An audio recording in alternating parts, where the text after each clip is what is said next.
Shalom, ara us parlaré del remei, el malestar, el neguit i l'estrès. El remei infal·lible, la panacea, és establir una relació amb el Creador. Una relació permanent, forta, estable i joiosa. I això es fa a través d'un treball que es diu Avodah Sheva Lev, que vol dir servei del cor. El servei del cor es refereix a l'oració. L'oració, hi ha dos tipus d'oració.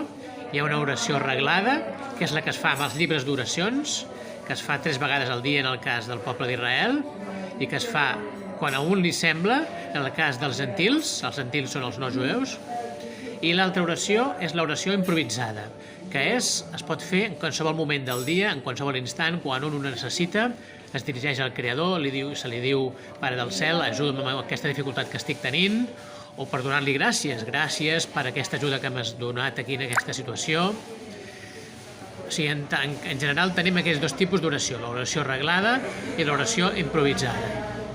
I això s'ha de mantenir regularment, amb una constància, amb una estabilitat, i ens permet obtenir aquesta relació amb el Creador que ens permetrà evitar el malestar, el neguit i l'estrès. Shalom.